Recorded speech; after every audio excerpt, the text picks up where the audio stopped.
Good morning. Good morning. Oh, that was a robust good morning. Good morning. Good morning. Thank you. It's good to be with you this morning. I'm the Reverend Dr. Beth Johnson. My pronouns are she, they. And I am pleased to be joined in the service by Swamini Sarasvati, who is our ministerial intern for the year. Welcome, Swamini. Really looking forward to working with Swamini, working with religious education and all of the places. I put a bio of Swamini in our newsletter, so you can see that. But I am inviting Swamini up to worship associate for this service. Thank you. Thank you so much. And hello. I am so happy to see all of you on this beautiful, beautiful day. And I am so happy to be saying my first words at this pulpit. Well, thank you very much for the beautiful welcome that I've been getting. In this Unitarian Universalist congregation, we affirm no matter who you are, who you love, or where you are on your journey, you are welcome here. For those of you joining us online, hello, I'm happy to see you. We are so glad you're with us. If you are visiting with us today for the first time, we invite you to sign our visitors' books. And if you'd like to join us for coffee hour downstairs, which I highly recommend because the coffee is amazing, please join us. Feel free, if you're new here, to take a green mug so we can be sure to greet you and welcome you to this beautiful sanctuary. Also, members and friends, to help folks connect, remember, if you can, wear your name tag. It's wonderful. I'll get one of my own too. You can use your pronoun stickers, and if you need a new name tag, just see the greeter in the living room, which I shall do as well. I, as you heard, am Swamini Adityananda Saraswati, and I am your intern minister.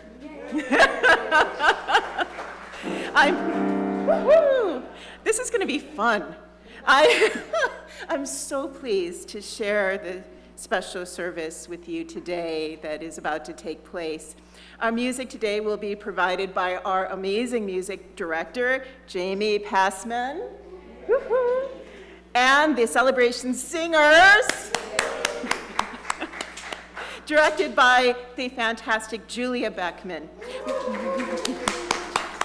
We recognize that individuals of all ages and abilities have different needs during the service. So, in the living room, at the back of the sanctuary, we provide a cart of fidgets and drawing supplies. If at any point you feel the need to move around, please feel free to get up and grab a fidget, engage in drawing, feel welcome.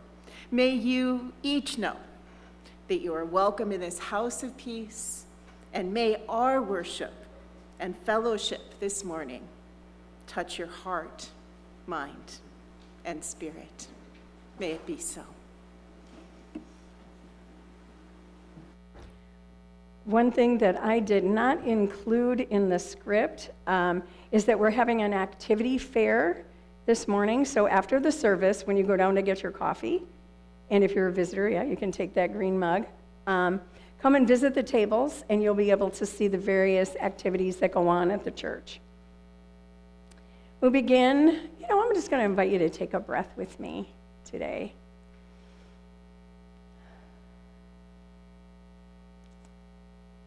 On this humid, sultry, sunny, almost September day, if we consider our land acknowledgement, consider our connection with the land, I invite you to just breathe that in for a moment and arrive. We begin our service with words of acknowledgement that we here in the western suburbs inhabit areas that are the traditional territory of indigenous peoples.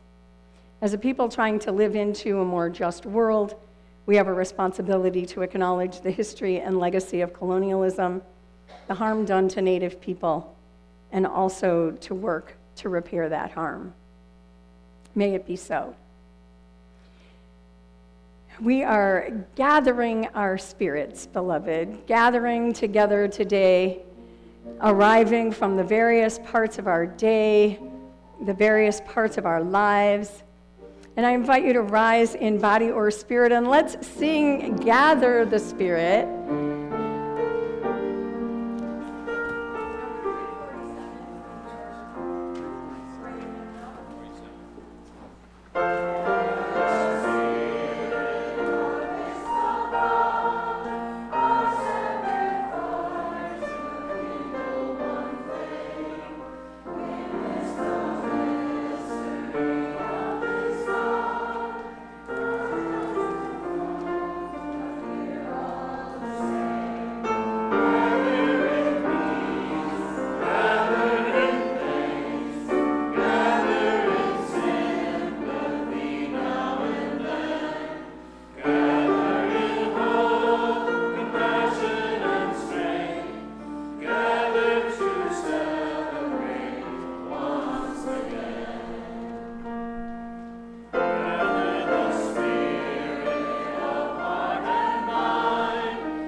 Manner.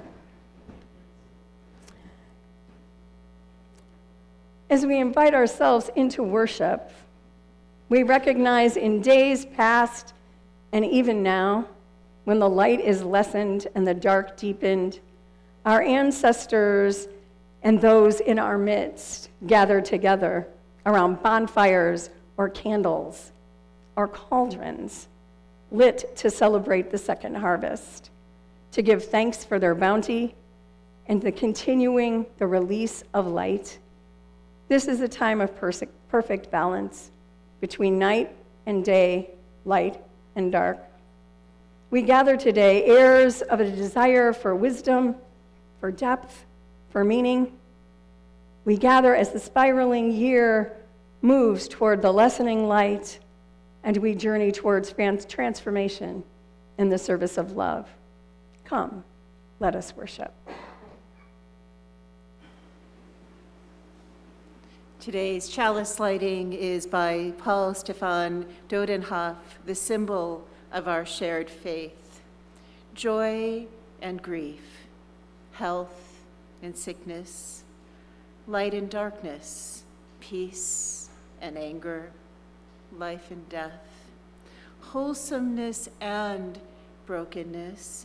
We each bring all of these here to this sanctuary of unity in diversity for this 1 hour of this one day, and pour them out, commingling the oil of our lives to become the flame of this chalice, the symbol of our shared, loving, living faith. I'm going to invite up Pam Fodor for our Time for All Ages. Here you go. You're welcome. Good morning. When Reverend Beth shared with me that this church service was going to be on balance and trying to live your life in balance, I thought about what a tall order that is to try to make sure that your life is balanced by yourself. And so I thought of this book, and I thought that sometimes we need our friends and our community to help us keep our life in balance. And so I share with you this story, Frederick. And I feel a little bit like I'm Frederick, so keep that in mind while we're... All along the meadow where the cows grazed and the horses ran, there was an old stone wall. In that wall, not far from the barn and the granary, a chatty family of field mice had their home.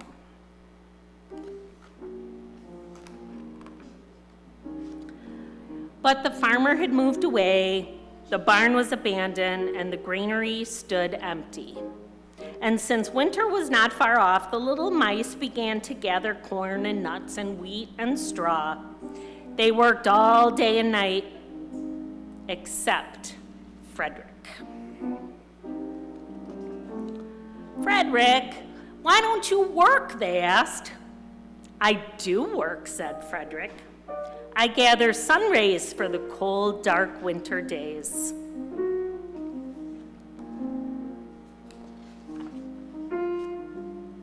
And when they saw Frederick just sitting there, staring at the meadow, they said, and now, Frederick?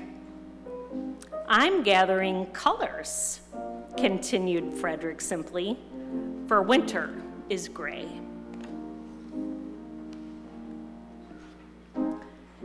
And one time, Frederick seemed half asleep. Frederick, are you dreaming? They asked. But Frederick said, oh no, I'm gathering words, for the winter days are long and many, and we'll run out of things to say. The winter days came, and when the first snow fell, the 5 little field mice took to their hideout in the stones. In the beginning, there was lots to eat, and the mice told stories of foolish foxes and silly cats. They were a happy family. But little by little, they had nibbled up most of the nuts and berries. The straw was gone, and the corn was only a memory. It was cold in the wall, and no one felt like chatting. Then they remembered what Frederick had said about sun rays and colors and words. "What about your supplies, Frederick?" they asked. "Close your eyes," said Frederick as he climbed on a big stone. "Now I send you the rays of sun. Do you feel how their golden glow warms you up?" And as Frederick spoke of the sun, the 4 little mice began to feel warmer. Was it Frederick's voice? Was it magic? "And how about the colors, Frederick?" they asked. "Close your eyes again," said Frederick. And when he told them of blue periwinkles, the red poppies and the yellow wheat and the green leaves of the berry bush, they saw the colors as clearly as if they had been painted in their minds. "And the words, Frederick?" Frederick cleared his throat. "Who scatters snowflakes? Who melts the ice? Who spoils the weather? Who makes it nice? Who grows the 4-leaf clovers in June? Who dims the daylight? Who lights the moon? 4 little field mice who live in the sky. 4 little field mice like you and I. One is the spring mouse who turns on the showers. Then comes the summer who paints in the flowers. The fall mouse is next with walnuts and wheat, and winter is last with cold little feet. Aren't we lucky the seasons are 4? Think of a year with 1 less, or 1 more." When Frederick had finished, they all applauded. "Frederick," they said, "you are a poet." Frederick just blushed, took a bow, and said shyly, "I know it."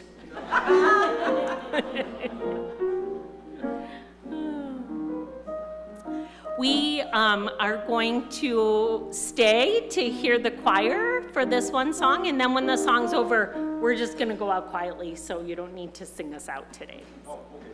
Yeah.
That was absolutely beautiful. Thank you. Thank you. So, there's always a lot going on at this church, and you can read all about it in Notes and News, which arrives in your inbox every Friday. If you haven't seen it yet, it's a good one. And there are printed copies, if you haven't seen it in your inbox, available just downstairs.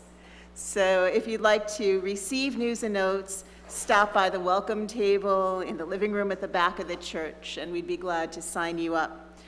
Are you interested in connecting deeply with others in this community? Are you? Oh, wakey. Are you interested in connecting with others deeply in this community?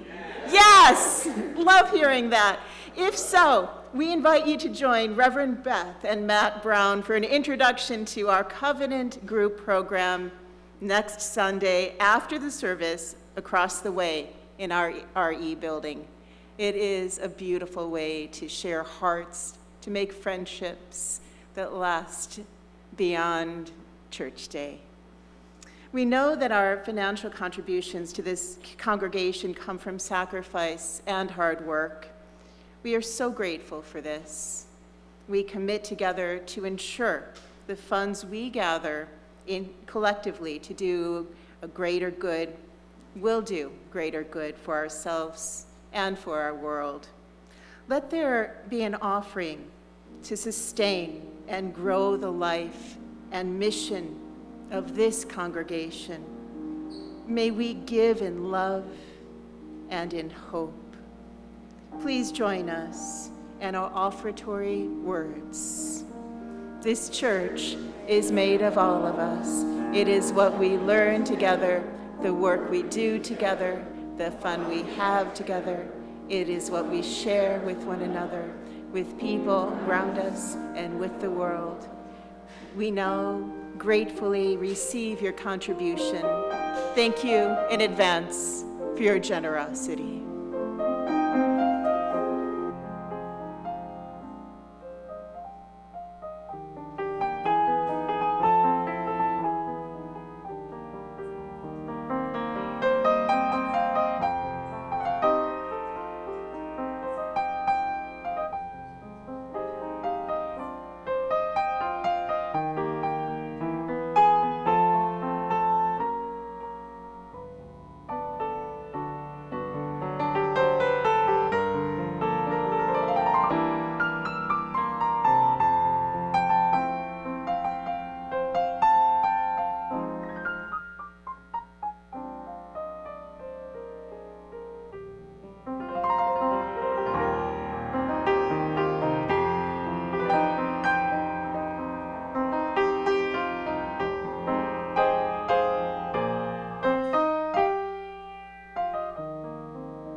Thank you, Jamie. Julie and I weren't the only ones who went, were we? That was just like, gave us the opportunity to settle in, to take a deep breath. And isn't it true that these days we might be holding our breath, we might be hyperventilating. And that's why I invite us always to take a breath, to simply breathe and be, to take a moment from the words. We can't always take a breath from our thoughts, but we can just watch them. In certain meditation traditions, that's what you do. You simply watch your thoughts without judgment. As we're at this time of the year that we'll talk about in just a moment, where there's a pause, I like to bring pauses into various parts of my life throughout my day, pause and breathe. Practice that I wrote about in my newsletter before last was my practice of taking 10 breaths at 10 o'clock in the morning, which I learned from a colleague. During the pandemic, he invited his congregations to take a breath, 10 breaths at 10 o'clock in the morning. And I realized, as I was hustling around this morning, that 10 o'clock came and went. I did not take 10 breaths at 10 o'clock today. It's hard to take 10 breaths if your meeting starts at 10, or if your meeting started at 9 and went to 11.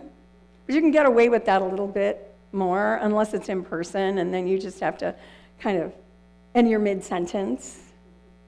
So what just occurred to me is we could take 10 breaths at 10 a.m. and 10 breaths at 10 p.m. You could do it both times or one time. But I'm going to invite you to, in a moment, to take 10 breaths with me in your own rhythm, as we consider that as an act of returning home to ourselves, to our bodies, to the moment. So I invite you to go ahead, take 10 breaths. I am not going to count them for you because you each will have your own rhythm, but I'm going to do that with you.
How was that? Some of us are slow breathers, but I'm not encouraging anyone to go. You only do that if you're doing breath of fire and Kundalini yoga, and that's a whole other subject. But this is an opportunity again, beloved, day after day, to just return. Return to the present moment, return to our lives, and return to the home of our soul. Invite you to sing with me. We're going to sing each verse 2 times, and then we'll sing the whole song twice. It's very repetitive, so you don't actually need to look at the words unless you want to.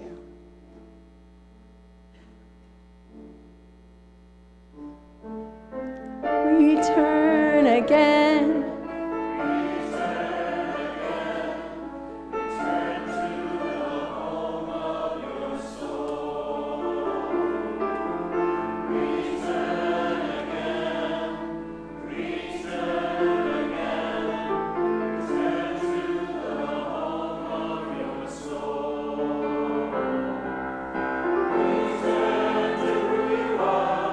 Return to what you are.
those lyrics or see them on the screen, I do not believe that the birds are returning to the cage. They are set free to return to their home, and just as we are set free to when we return to the home of our souls, unburdened for a moment, present to what is for a moment. And we come, each of us, with our joys and our sorrows, with our hopes, our aspirations. This is a time in our service where we share joys and sorrows, personal marker events that you bring with you. The way that we do it is we have a bowl of water. I love the symbolism of water. It's just like washes us over. Like a baptism, like being dipped in waters of healing, of hope, and being enveloped by that. And when we drop that into a common bowl, it's a reminder that all our joys and sorrows are shared in community.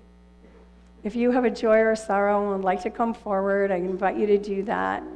And I invite you to take a pebble. Each one is unique, signifying the uniqueness that you each are, which is what I tell you every week, that you are unique and beautiful, just as you are. I want to remind you that a pebble can be dropped in silence.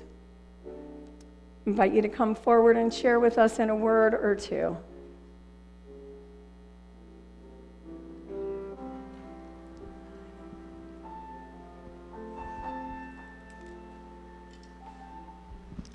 Good morning, I'm Kathy, and I dropped a pebble of gratitude for Reverend Beth and Swamami, who came to Plymouth Place this week and sat with a group of Unitarian Universalists that I live with. It was a wonderful time. I felt a sense of belonging.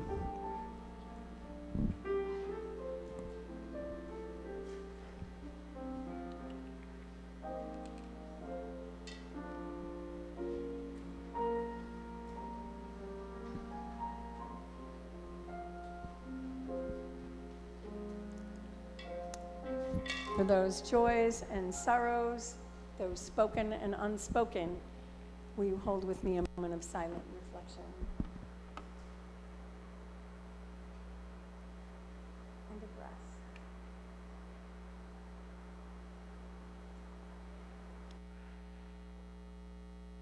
Spirit of life, Spirit of love, Holy One moving in, through, and among us in this time and always. We pause before the next thing to be reminded that we are all held in community.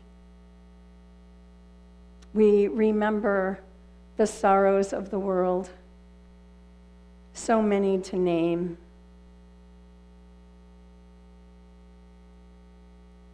People mourning, genocide, our immigrant neighbors. We hold this all in our hearts, knowing that as we hold our own joys and our own sorrows, we know that together we are more than we would ever be alone. As you move through this time and this day and this week, I encourage you to return again and again to the home of your soul, whether you breathe 10 breaths at 10 a.m. or p.m. Take the time to be with who you are, what you are, and where you are, and knowing this: you are always and everywhere held in love and mystery deeper than you can know.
Thank you, choir. The song that the choir just sang, called Tapestry, are words that are excerpted from a longer poem, a very long poem actually, by William Blake, Auguries of Innocence. The part that you heard was joy and woe are woven fine, a clothing for the soul divine. Under every grief and pine runs a joy with silken twine. It is right that it should be so.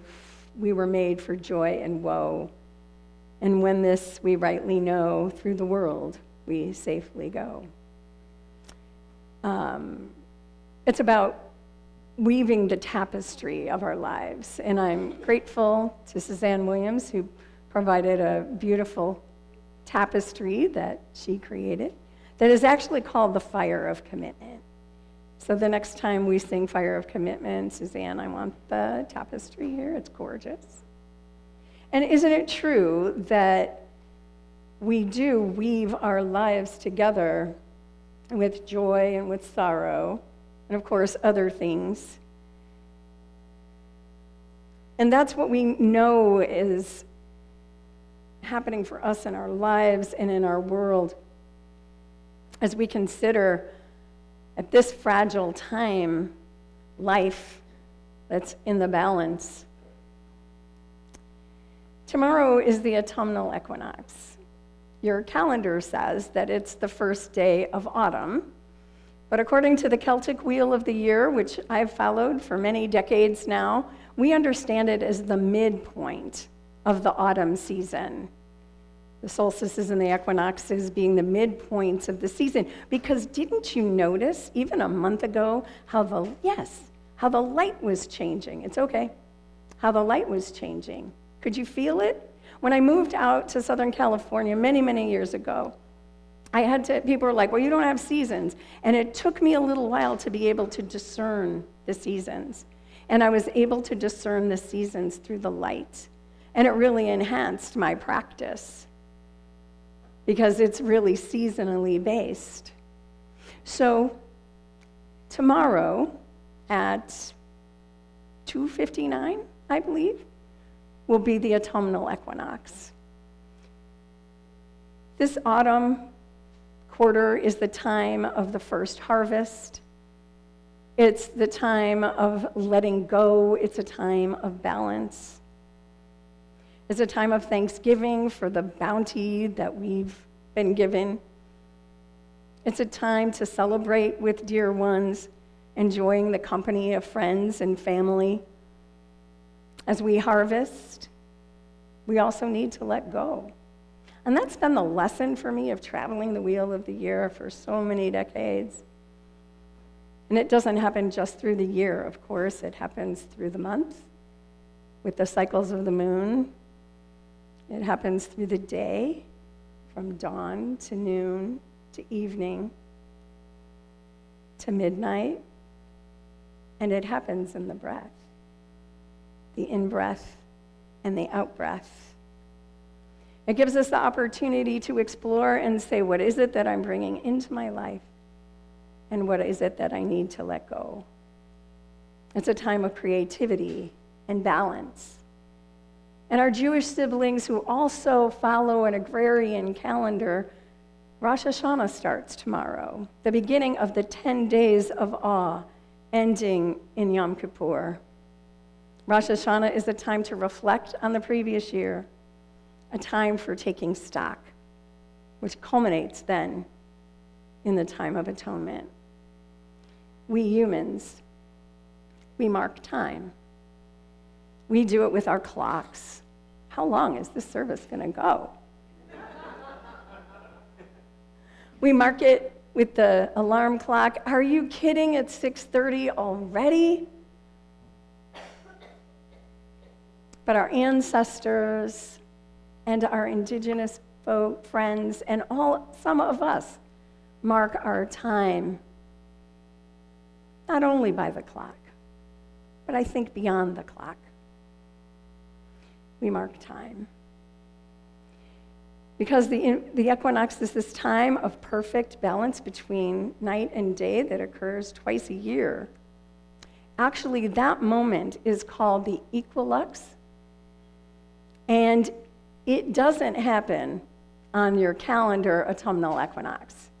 This year, it's going to happen around September 25th. The day is still a few minutes longer than 12 hours on the equinox. So on September 25th, I invite you to just pause and hold the balance.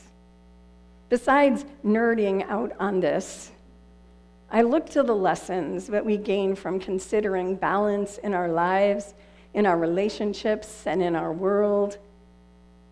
It seems a lot and perhaps even blithe to say that to find balance in these times as we're trying to stabilize our bodies and our emotions, and yet, beloved, that is exactly what we need to do in this time. And I know that it's hard. It's a sacred truth of this time for us, as much as we long for balance in our lives, in the world, the balance is always shifting. Always. You, me, the cosmos are always in flux, becoming and being. Systems theory tells us that all systems seek for homeostasis, for balance. And we know that systems have to shift to achieve and maintain balance. Events and we move in and out of balance, right? Or is that just me? Balance is both a noun and a verb. As a noun, it's the imaginary scales of fortune or fate as an emblem of justice or the power or ability to decide. It's a state of equilibrium. It's, one person wrote, the pleasing harmony of various elements in design, in painting, in musical composition. As a verb, it means to equalize, to restore balance, to bring into proportion, as I said. And it's also to waver slightly, to tilt and return to equilibrium. And that is just like life.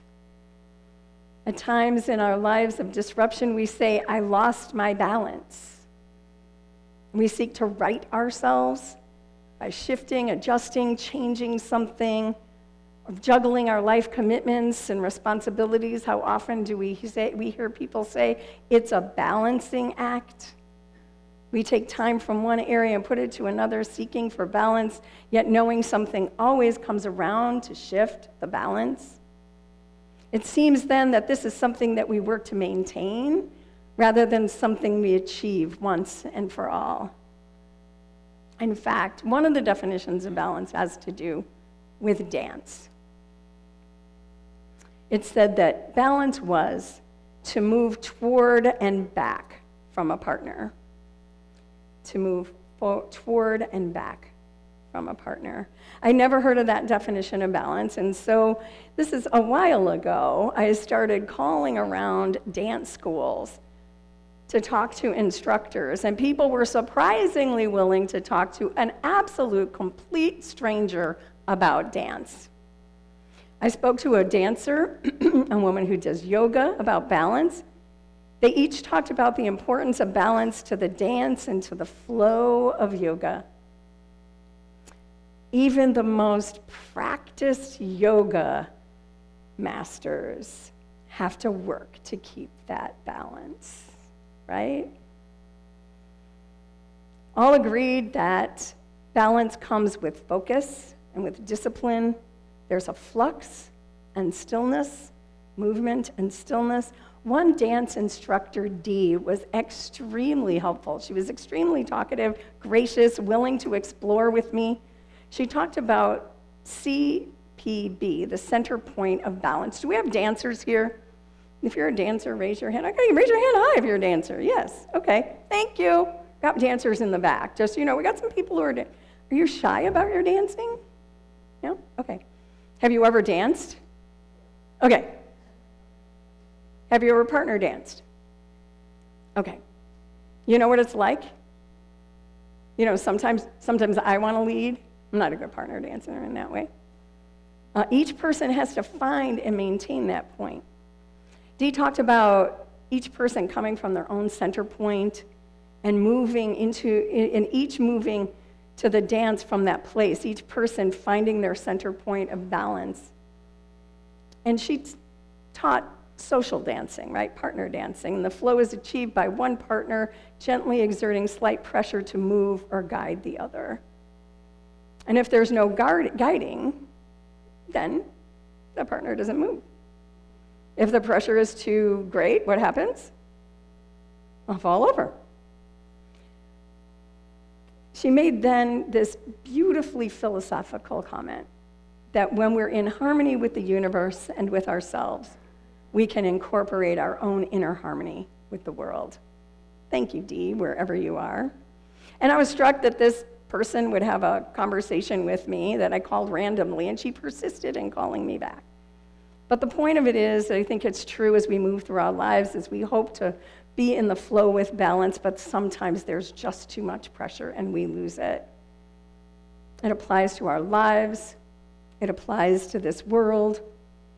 There's more to this idea of life in the balance. I would ask right now, take a moment and take a breath. Is there a place in your life where you feel balance or not? Is there something that you need to let go of in order to achieve balance? Is there something you need to harvest or bring in? Sit with that for a moment. Perhaps even identify on your body where you know you're imbalance. You're in balance. Connect to that place. Often it's our solar plexus, the core in yoga. Life is in the balance. We use that phrase, and what I'd like you to do is just, if you were able to connect in this moment throughout the next days or so, especially as we're guided in the lessening light to return to that place of balance, that place of center, and know that it's there for you to return to over and over again, however many times. We use the phrase, life is in the balance, to point to the fragility of life in times of danger. We say when someone's been seriously injured or in a precarious position, life is hanging in the balance. It's a critical, undecided state, and right now, at this time, life is hanging in the balance. We are in a critical and undecided time, state. I think it's state rather than time. It's a time, but it's also a state of being, of upheaval and imbalance. This late-stage capitalist system is out of balance. As we affect the earth, things are out of balance. That does not mean, though, that we need to be. In fact, I think it's an opportunity for us to be more centered, to do the things that we need to do in order to nurture that sense of balance and groundedness. Life hangs in the balance. With the Surgeon General, whose proclamations and policies are not only inane but dangerous. Troops deployed to our streets as life hangs in the balance.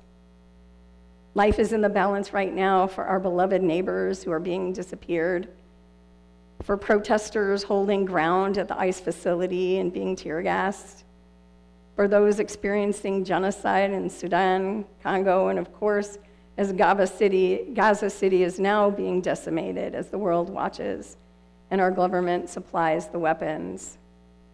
Life is in the balance.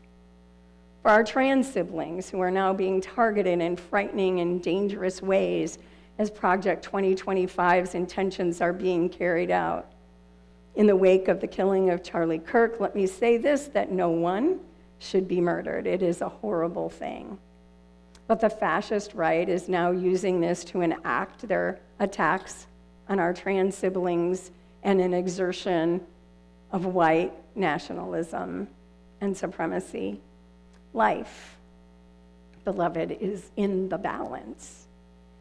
All life that calls us to be the balance, to be rooted, our Unitarian Universalist values of justice, of equity, of compassion. As we understand the value that we place in our pluralistic society, and we seek to preserve and enact that, our sense of interdependence, and even a generosity of spirit.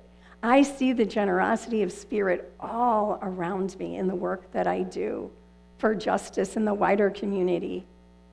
Mutual aid, caring for one another, bringing the water to rinse out your eyes, making sure there's food for our beloveds, rapid response teams that are called into action.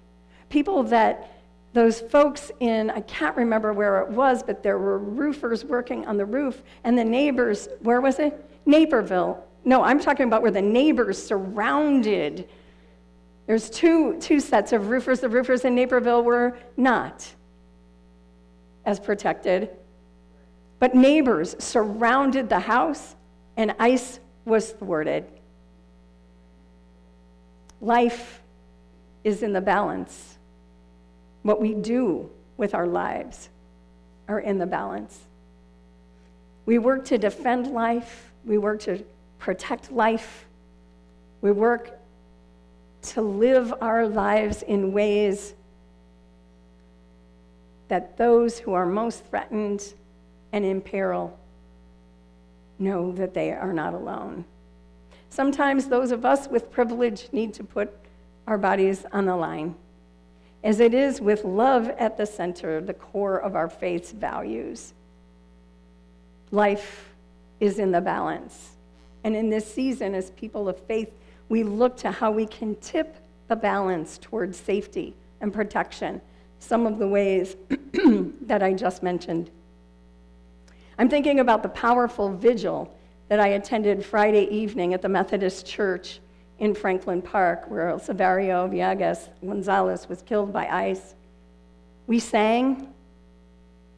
The service was in Spanish and in English, and the song leader was remarkable, and she preached too. The pastor is a wonderful preacher, and the song leader was also a preacher, because you know how leading music is a sermon.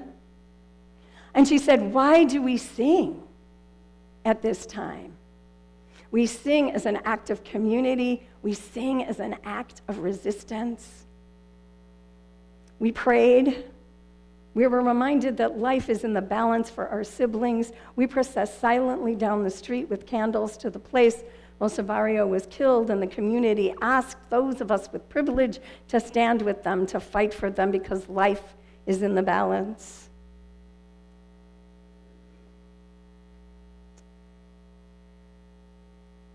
Love your neighbor is one of the calls that we can try, one of the ways that we can live this. Whether you go to Broadview or not, but if you do, you need to speak with me first. Where can we put our lives? How can we hold the balance? I'm thinking of the Interfaith March that I had the privilege of participating in yesterday in Lake County. Faith leaders, including many you used, there were all sorts of standing on the side of love stoles and shirts. I was very proud. We marched with various immigrant organizations, including Arise Chicago, who you'll learn about on Labor Day. We sang, and we prayed. We prayed that our immigrant siblings who are being targeted and kidnapped by ICE would know that they are not alone. And then the bulk of this ritual was based on what's called a Jericho walk. Some people know it. Jericho walk. Jericho is mentioned in the Hebrew scriptures in Hosea. And it was a time when the Israelites were under great threat, and the walls needed to come down. And they circled the city 7 times. And on the 7th time, they let out a roar, and the walls came tumbling down. And so we circled, not the whole Great Lakes naval base, but we gathered ourselves, faith leaders, community members, and with each circle, the shofar was sounded, and a prayer was said, and songs for liberation sang. Our community members who are in the most threat, there are people who are leading these organizations who are so thoughtful and so dedicated, even as they and their communities are under threat.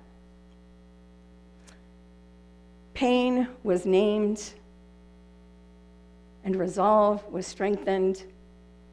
As we said, we do not need militarized communities, and we do not need ICE in our communities. We don't need ICE in our city. We don't need ICE in our region. We don't need ICE in our state, and we do not need ICE in this country.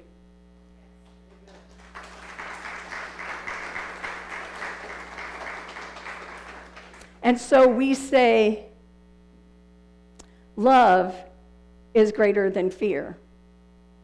Salt melts ice.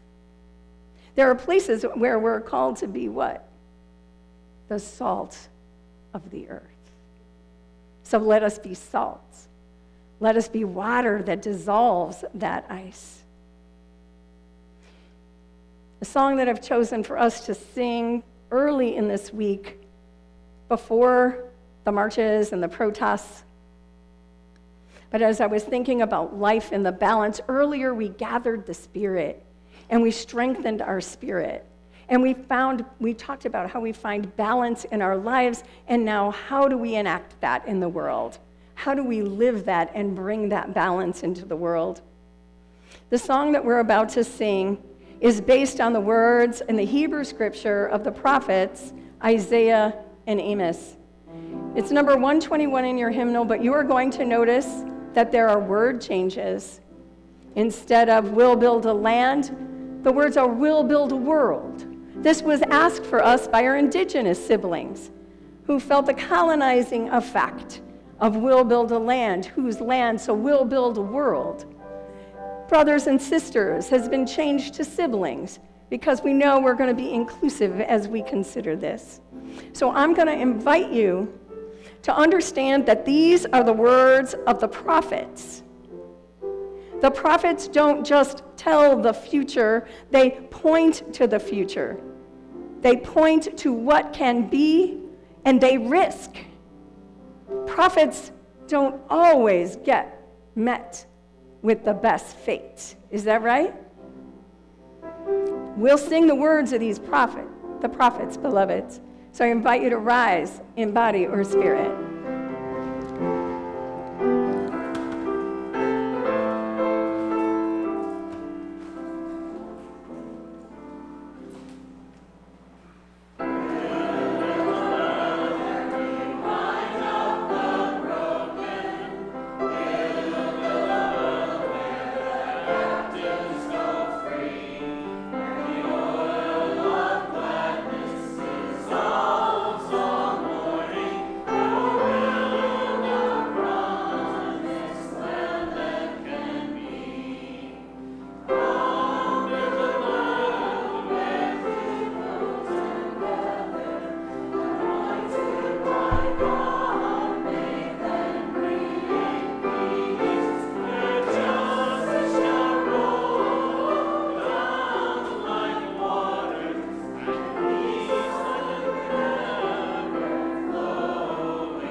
invite you to join me in our chalice extinguishing words, which I will line out. We extinguish this flame, but not the light of its truth, the warmth of this community, nor the fire of our commitment.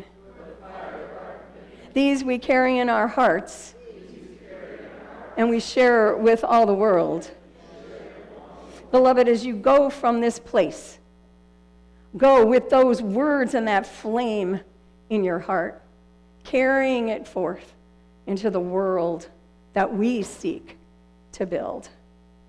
And Jamie, you have something special for us today.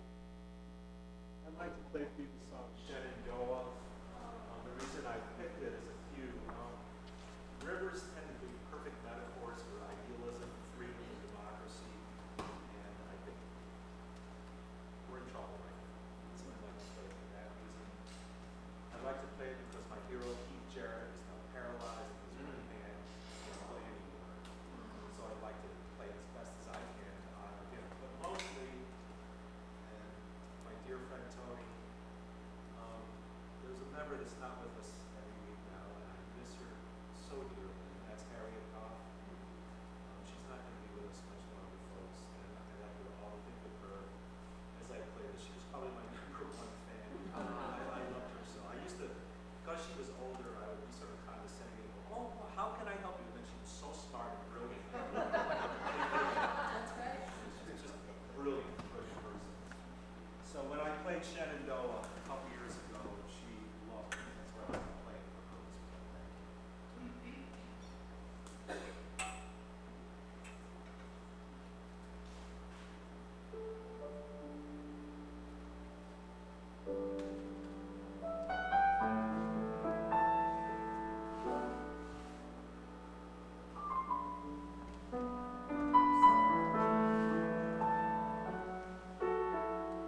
extended and our service to the world continues. Please join us for coffee and conversation and for our activity fair. I love you. Have I told you that lately? I love you.